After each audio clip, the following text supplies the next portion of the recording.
Hey guys, the name is Kris. Welcome to Gear Corner. It's been many months since I made my last My Guitars video, and a lot of you guys have been asking for this one, so let's do it finally. This video is all about my heavily modified Explorer style guitar, the Barocsi Exploder.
If you like what you're seeing, give me a thumbs up. You could, of course, subscribe to the channel, which would be absolutely fantastic.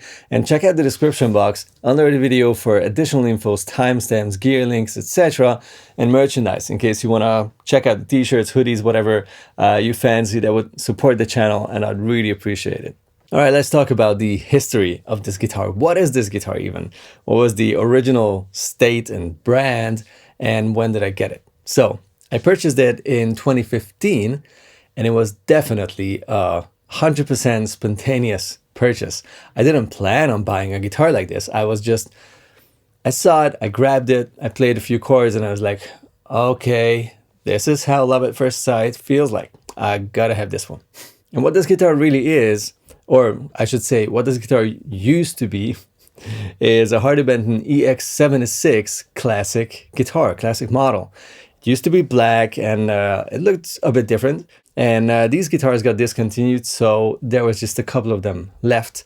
And I don't know, for fun, I just grabbed this one and played it, and I was like, all right, okay. It has a big neck, it has the right shape, it had the right balance for a guitar like this. It's a little bit headstock heavy or neck heavy, but not too bad. It actually sits, well, almost well on a strap or on your leg, so it's okay. And especially the tone, even with the original hardware and original pickups, it sounded really nice, and like unplugged as well, which is something I really pay attention to. And I've heard that the guitar has this crazy mid-range and nice pop to the tone. It's actually really loud as well, and I was like, okay, whatever. You need to come home with me. And then I started modifying it, and then that took forever.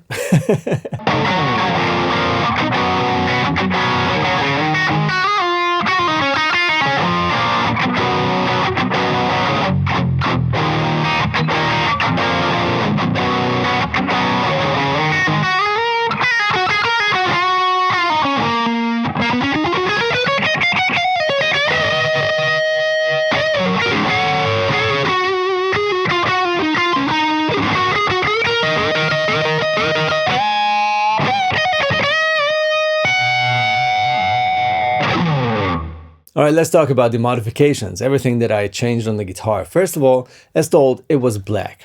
It used to be black, and it had a really thick polyurethane finish, as usual. So I had to take care of that. I removed the finish and refinished it white. And also the pickguard, which was white, the original pickguard, but it was a one ply, like a single ply pickguard without the black stripe in the middle. I bought a blank pickguard, which is like a big rectangular something. And then you draw your shape, you cut it out, and you make it work on your guitar. So that's what I did. I bought a big blank and cut out. After the original pick-out of the guitar, I made the shape of this new one, and then I made sure that it looks kind of neat. You know, you have that angle on the side walls, and looked for the correct spots for the screw holes. Oh, and there's one more thing about the finishing process of this guitar. This was one of my practicing guitars. It was an experiment. One of my first guitars where I tried this cracking finish, this weather checking finish, which is a nitro finish. I had it in a can, a spray can, but it just cracks after a couple of weeks already. It is way stiffer than your normal nitro mixture, and it's a clear coat basically, and you put that on top of your already finished guitar, and then wait a few days, and then you see the first cracks happening. And I wasn't really experienced with that at this point, and some of the cracks are really nice, and some of the cracks are super deep, so it kind of looks very unnatural. And yeah, that's just the learning curve. You have to figure out how long you wait with this weather checking finish before you apply it on top of your already finished guitar, like how dry should be the nitrocellulose under it to make it look natural, how thick the color layer should be. It shouldn't be too thick. That's again something I learned.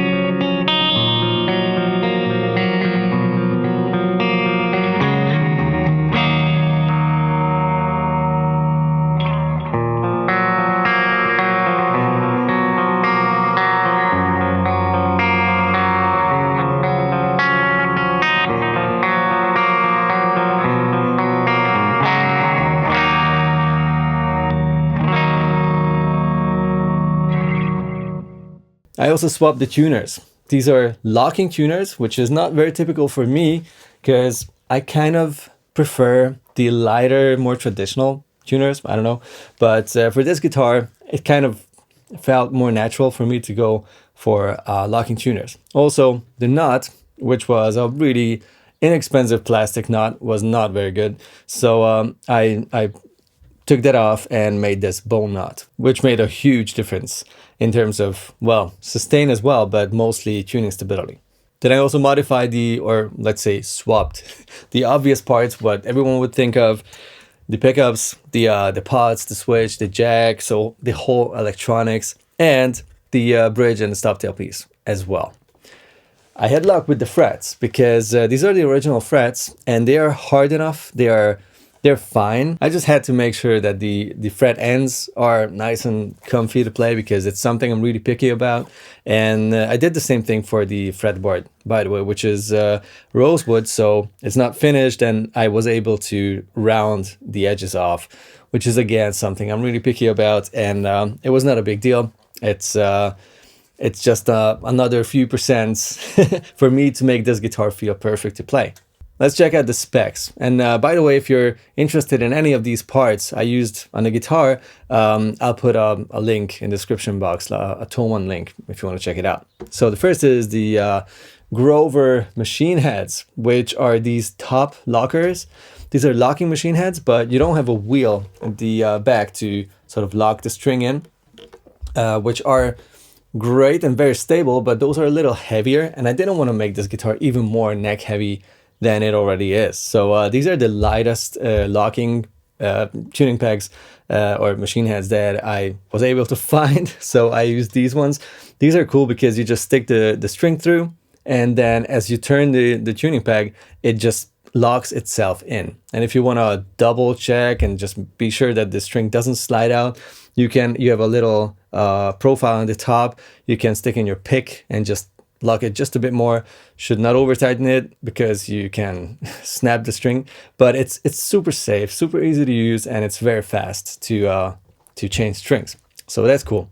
Then the nut, as told, it's a bow nut. It's an unbleached bow nut, and it's from Gildo. I can highly recommend these. Super hard material, very good for tuning stability and for just overall tone and everything. Yeah, the radius, I'm not 100% sure about it. I think it's 12-inch. It feels right, if you know what I mean. For a guitar like this, you would expect that feel that you're used to on Gibson guitars, which would be 12-inch radius, and it feels like that. It might be 14, but yeah, it's in that ballpark, and it feels great.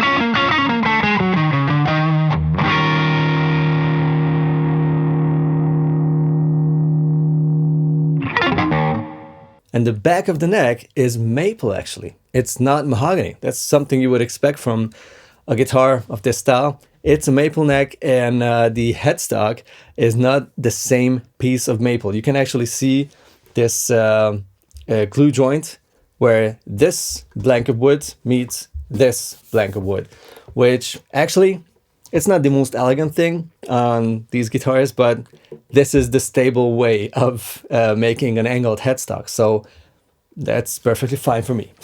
The body wood is also not typical at all. It's not mahogany. It's not Corina. It's not anything you would expect from an original. It's basswood. And yeah, I mean, basswood makes a lot of sense if we're talking about an affordable guitar, because basswood grows fast.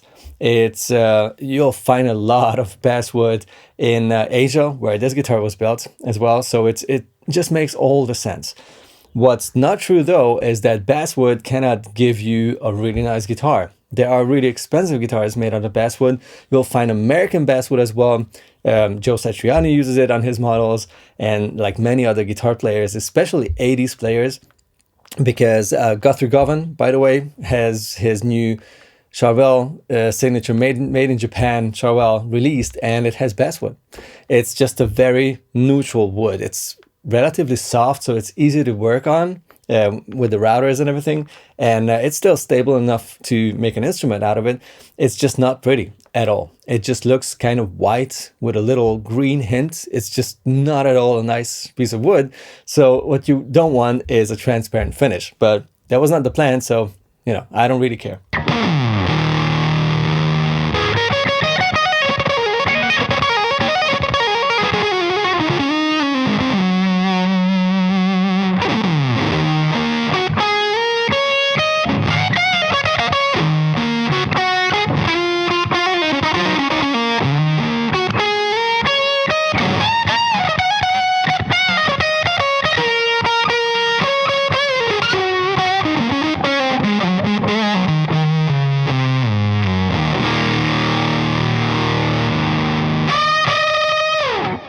The pickups. This is a Gibson 57 Classic neck pickup, which is, I guess it's fair to say, it's my favorite Gibson pickup, the 57s.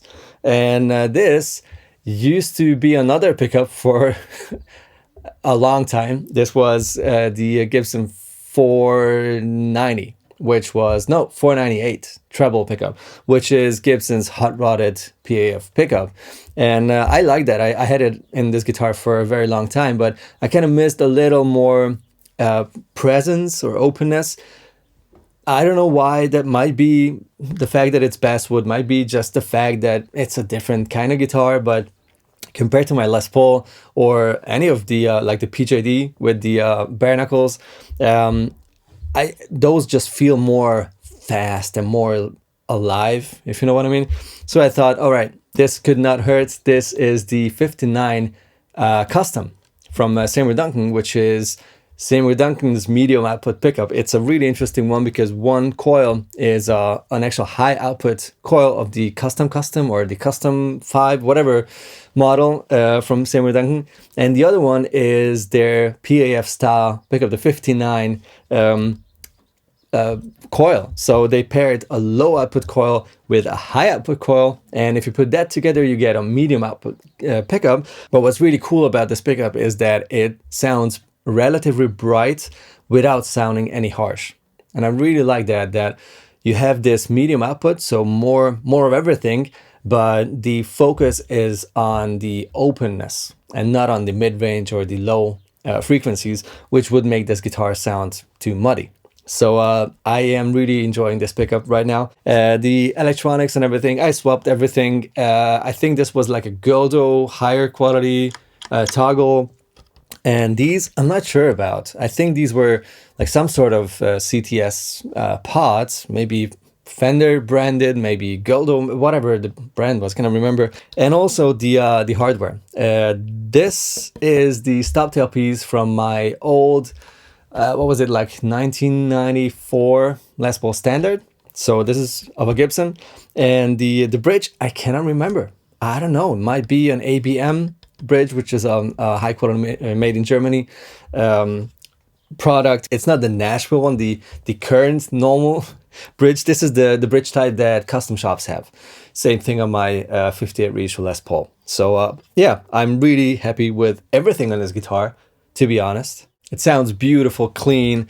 It does the bluesy stuff, does classic rock, and even some tight modern high gain too. I couldn't be happier with the guitar, honestly. Let me know in the comments below if I forgot to mention anything about the guitar, or is there anything else you want to know about it. You guys take it easy.